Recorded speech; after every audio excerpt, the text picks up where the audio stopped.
ہر قسم کے روحانی جسمانی مسائل اور وظائف کے لیے پیر اقبال قریشی چینل کو سبسکرائب کریں۔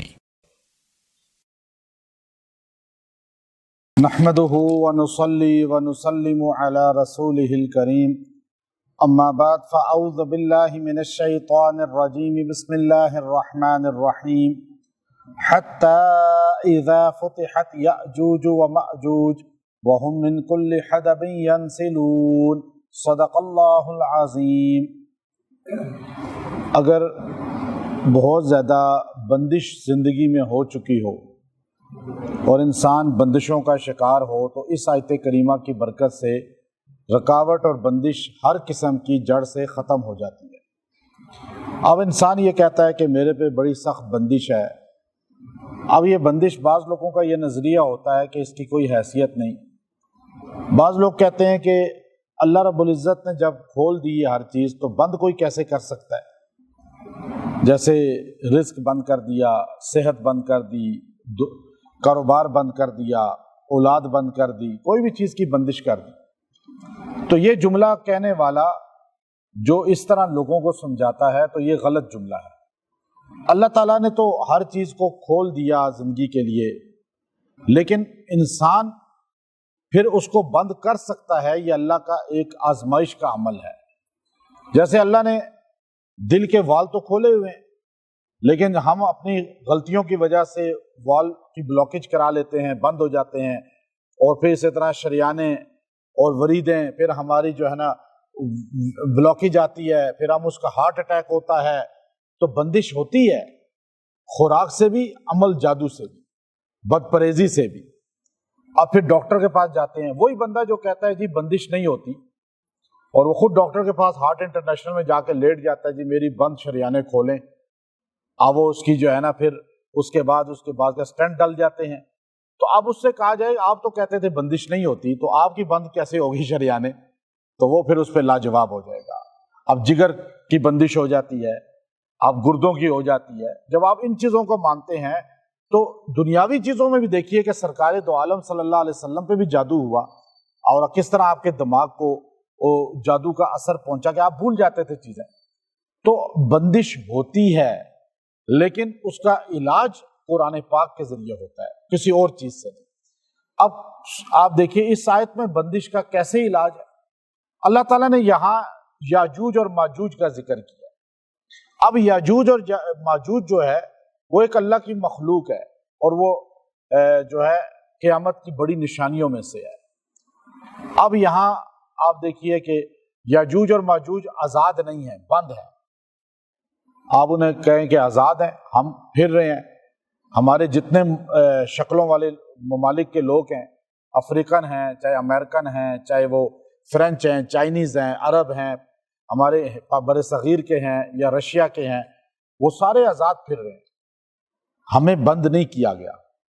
لیکن یاجوج اور ماجوج کو بند کر دیا گیا۔ اور بند کس نے کیا؟ حضرت ذوالقرنین علیہ السلام نے۔ وہ ہمارا درس گزر چکا ہے سورہ کہف کے اندر، پوری یاجوج اور ماجوج کی ہسٹری۔ اب ان کو ایسے بند کیا، سد ذوالقرنین بنا کر پہاڑوں کے درمیان میں سیسا پگھلایا ہوا ڈال کے، کہ اب وہ ادھر نہیں آ سکتے۔ اب یہ اللہ کی ایک بہت بڑی قدرت اور نشانی ہے کہ وہ اس کو پھلانگ بھی نہیں سکتے، وہ اس کو سوراخ بھی نہیں کر سکتے، اس میں رستہ بھی نہیں بنا سکتے۔ روایات مختلف ہیں۔ امام جو ہے بیہقی رحمۃ اللہ علیہ دلائل کے اندر لکھا کہ اب وہ اس کو کھودنا شروع کرتے ہیں، بالکل جو ہے قریب پہنچ جاتے ہیں کہ اس میں سوراخ بن جائے، تو وہ سارے کہتے ہیں اب تو لیٹ ہو گئے، رات کا ٹائم ہو گیا، کل آتے ہیں پھر باقی کرتے ہیں۔ اگر وہ آگے تھوڑا اور محنت کرتے تو سوراخ ہو جاتا اور وہ باہر نکل آتے، لیکن اللہ نے ان کو روکا ہوا ہے، تو وہ کل کہہ کے جاتے ہیں، تو اگلے دن وہ واپس اسی طرح دیوار ہوتی ہے، دوبارہ انہیں محنت کرنی پڑتی ہے۔ حدیث میں آیا جب وہ کہیں گے انشاءاللہ کل باقی کریں گے، تو اگلے دن واپس آئیں گے تو وہ اسی طرح نہیں ہو، جتنی چھوڑی ہے اتنی ہی ہوگی، مزید دوبارہ بھر نہیں جائے گی۔ تو انشاءاللہ کی طاقت بھی بتا دی اور اللہ کی قدرت بھی بتا دی کہ اللہ تبارک و تعالیٰ نے کس طرح ان کو جو ہے ایک رکھا ہوا ہے۔ اب یہ بند ہے، لفظ آپ یاد رکھیے گا کہ وہ بند ہے۔ مسلم شریف کی وہ حدیث جامع حدیث ہے، حضرت حذیفہ رضی اللہ تعالیٰ عنہ بن یمان اس کو روایت کرتے ہیں۔ آپ کہتے ہیں کہ ہم بیٹھے ہوئے تھے مسجد نبوی میں ٹولی کی شکل میں، صحابہ مختلف، تو ہم آپس میں مذاکرہ کر رہے تھے، باتیں کر رہے تھے قیامت کی۔ اب مسجد میں بیٹھ کے دنیا کی باتیں نہیں کرنی چاہیے۔ ہمارے ہاں لوگ تو ادھر ادھر کی موبائل کی باتیں، ادھر دنیا کی باتیں۔ صحابہ کی کیا طریقہ تھا کہ وہ جب مسجد میں جمع بھی ہوتے تھے تو آخرت کی باتیں، قبر کی باتیں، موت کی باتیں، قیامت کی باتیں کرتے تھے۔ تو حضرت حذیفہ رازدار رسول ہیں، وہ کہتے ہیں کہ ہم بات کر رہے تھے قیامت کی اور مذاکرہ کر رہے تھے، تو اتنی دیر میں سرکار دو عالم صلی اللہ علیہ وسلم تشریف لائے اور آ کر ہمارے درمیان بیٹھ گئے اور پوچھنے لگے بھائی کیا مذاکرہ کر رہے ہو، کیا باتیں کر رہے ہو؟ تو میں نے کہا یا رسول اللہ صلی اللہ علیہ وسلم ہم تو قیامت کی باتیں کر رہے ہیں۔ تو آپ نے فرمایا قیامت نہیں آئے گی جب تک 10 یہ علامتیں اس کی ظاہر نہ ہو جائیں۔ 10 گنوائی آپ نے، پوری مسلم شریف میں وہ حدیث کے اندر 10 علامات گنوائی ہیں۔ پھر آپ نے فرمایا آخری علامت ہوگی یاجوج و ماجوج ان کا آ جانا، یہ آخری نشانی ہوگی بڑی قیامت کی۔ تو اب یاجوج اور ماجوج جو ہے ابھی بند ہیں، جیسے آپ کہیں گے بندش ہے ان کی، انہیں بند کیا ہوا ہے۔ کس نے بند کیا ہے آپ بتائیں؟ اللہ نے بند کیا ہے نا، انسان کی طاقت نہیں ہے وہ۔ اب ہوا یہ کہ اس کو اللہ تعالیٰ یہاں یوں بیان کرتے ہیں، جب ان کا ذکر آیا تو حتیٰ کا لفظ بتاتا ہے کہ اس کا پچھلے موضوع کے ساتھ کوئی تعلق ہے۔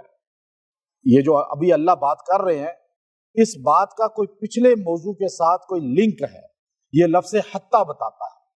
اچھا پچھلا موضوع کیا تھا؟ وَحَرَامٌ عَلَىٰ قَرْيَةٍ أَهْلَكْنَاهَا أَنَّهُمْ لَا يَرْجِعُونَ، یہ ہو ہی نہیں سکتا جو مر جائے تو واپس آ جائے۔ دنیا میں لوٹ کے آ سکتا ہے مردہ؟ کبھی نہیں آ سکتا، نہ روح اس کی آتی ہے نہ وہ خود آتا ہے۔ یہ کنسپٹ اسلامی نہیں ہے۔ بدروہیں آنا، روحیں آنا، جمعرات کو آنا، جمعے کو آنا، ختم پہ آنا، کھانا سامنے رکھ لیں تو روح آئے گی، یہ سب ہندوؤں کا عقیدہ ہے، اہل سنت والجماعت کا نہیں۔ قرآن نے کہا حرام، یہ حرام ہے چیز، یہ ہو ہی نہیں سکتا کہ وہ واپس آئیں۔ تو لفظ حتیٰ اس کی طرف لنک ہے اس کا ایک۔ اللہ نے کہا اشارہ کیا حتیٰ، یہاں تک کہ اذا فتحت، یہ مردے مرنے کے بعد کبھی نہیں آ سکتے یہاں تک کہ یاجوج اور ماجوج نہ آ جائیں۔ یعنی یاجوج اور ماجوج تو آ سکتے ہیں، مردے واپس نہیں آ سکتے۔ یہ بنیادی عقیدہ اہل سنت کا بتایا جا رہا ہے۔ پہلے تو عقیدہ بتا دیا گیا حتیٰ کہہ کے، یہاں تک کہ اذا، جب فتحت، کھول دیا جائے گا یاجوج و ماجوج، یاجوج اور ماجوج کو کھول دیا جائے گا، اور وہ ابھی بند ہیں، ابھی کھلے نہیں ہیں، لیکن کھولا جائے گا۔ وہم من، اور وہ یاجوج اور ماجوج من کل حدب، ہر حدب سے، حدب کہتے ہیں اونچی جگہ، نیچی جگہ جو پلان نہ ہو، ہر پہاڑی کو بھی حدب کہتے ہیں، ہر ٹیلے کو بھی حدب کہتے ہیں، تھوڑی سی اونچی جگہ ہے، نیچی جگہ ہے، اس کو حدب کہیں گے۔ اللہ نے کہا یہاں تک کہ ہر حدب، ہر اتار چڑھاؤ سے تمہیں ینسلون، وہ پھسلتے ہوئے نظر آئیں گے، ایسے یعنی اتنے نظر آئیں گے کہ تم دیکھو گے تمہیں ہر طرف یاجوج اور ماجوج ہی ملے گا، اور یوں ان کی تعداد ہوگی کہ تم سے بھی بہت زیادہ انسانوں سے۔ اب بندہ جدھر دیکھے گا غول کے غول، اچھا درختوں سے بھی اتر رہے ہیں، پہاڑیوں سے بھی اتر رہے ہیں، ٹیلوں سے بھی اتر رہے ہیں، اچھا پلین میدانوں سے بھی دوڑتے ہوئے آ رہے ہیں، یہاں تک کہ سمندروں کا پانی بھی پی جائیں گے، وہ مردار بھی کھا جائیں گے، وہ ہر جانور کھا جائیں گے، اور وہ وحشی قسم کے ہوں گے۔ اب ان کو مارنے کے لیے اب جو ہے عیسیٰ علیہ السلام بھی پہاڑ پہ چلے جائیں گے، خود مقابلہ انسان نہیں کر پائیں گے ان کا، چونکہ تعداد اتنی ہوگی۔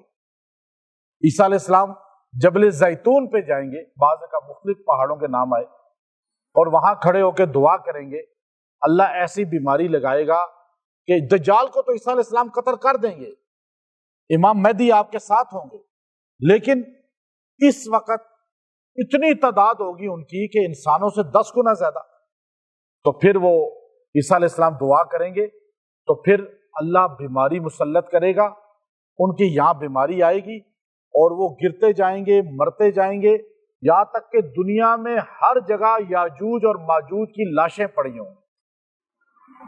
عیسیٰ علیہ السلام دعا کریں گے، اللہ بارش برسائے گا اتنی زوردار کہ سارے یاجوج اور ماجوج کو بہا کر سمندروں میں پھینک دے۔ پھر اس کے بعد عیسیٰ علیہ السلام یہاں سے حج پہ جائیں گے، روضہ رسول صلی اللہ علیہ وسلم پہ صلاۃ و سلام پیش کریں گے، وہاں سے بدر کے رستے سے حج پہ جائیں گے اور رات بدر کے قریب بیر روحا پہ قیام کریں گے اور فجر کی نماز کی وہاں امامت کریں گے۔ ہمارے دوست جو مدینے کے ہیں بڑے شیخ یہاں آئے بھی ہیں، انہوں نے وہاں بدر میں اسی بیر روحا کے اندر بڑی مسجد عالی شان ابھی مکمل ہو چکی ہے، بدر کے گورنر نے اس کا افتتاح کیا۔ انہوں نے مجھے کہا صرف اس لیے میں نے بنائی ہے کہ عیسیٰ علیہ السلام یہاں فجر کی امامت کرائیں، اور عیسیٰ علیہ السلام کے ساتھ دنیا کے سارے ولی ہوں گے اس وقت، اور امام مہدی جیسا ولی بھی ہوگا جو حسنی حسینی ہے۔ تو اب آپ دیکھیے پھر وہاں سے حج کر کے واپس آئیں گے اور مدینے ہی میں فوت ہوں گے اور روضہ رسول ہی میں دفن ہوں گے۔ تو اب یہ یاجوج اور ماجوج جو ہے اب یہاں بند ہیں، اللہ ان کو کھولے گا وہاں سے۔ تو اب پتہ چلا کہ بند بھی ہوتا ہے کوئی چیزیں تو ان کو کھولنے کے لیے مدد اللہ سے لینی پڑتی ہے۔ تو اس آیت میں اللہ تعالیٰ نے کھلنے کا ذکر کیا کہ ان کے لیے رستہ کھل جائے گا، ان کے لیے بندش ختم ہو جائے گی۔ تو آپ اس آیت کریمہ کو جب پڑھیں گے کثرت کے ساتھ تو اللہ آپ کی زندگی کی بندشیں کھول دے گا، آپ کی زندگی کی رکاوٹیں کھول دے گا۔ رستے بند ہیں، کوئی کام نہیں ہو رہا، تو آپ یہ آیت کریمہ ہے، آیت نمبر 96 ہے، 96 نمبر آیت سورہ انبیاء کی، اور حتی اذا فتحت یأجوج ومأجوج وہم من کل حدب ینسلون، آپ اس آیت کو جو ہے پڑھیں اور 92 مرتبہ 92 ٹائم 92 مرتبہ اس کو پڑھ کے آپ 11 دن دعا کر لیں، اللہ تعالیٰ آپ کے کاموں کو جاری و ساری کر دے گا اور آپ کی رکاوٹ جو زندگی میں ہے کسی بھی کام میں وہ ختم ہو جائے گی۔ اور آپ جو ہے آپ دیکھتے ہیں کہ کام نہیں چل رہا، ریسٹورنٹ نہیں چل رہا، کوئی ہوٹل دکان نہیں چل رہی، تو آپ یہ آیت کریمہ لکھ کے وہاں لگا دیں۔ اس سے دو دعوتیں ہوں گی، ایک تو اللہ بندش کو ختم کر دے گا، رکاوٹ کو، رستے کھولے گا، دوسرا پڑھنے والے کو قیامت اور آخرت کا ایک اللہ رب العزت جو ہے ایک ذوق بھی عطا کرے گا اور پھر اس کو اعمال کی توفیق بھی ملے گی۔ تو آپ اس یاجوج اور ماجوج کو سمجھیں۔ آج ہمارے ارد گرد جو ہے ایک بڑی تعداد میں ان کے لوگ جمع ہیں دنیا اسلام کو نقصان دینے کے لیے۔ اس آیت کریمہ کو کثرت کے ساتھ پڑھیں، اللہ تعالیٰ یاجوج اور ماجوج کے آج بھی آپ کو فتنوں سے بچائے گا۔ وآخر دعوانا ان الحمد للہ رب العالمین۔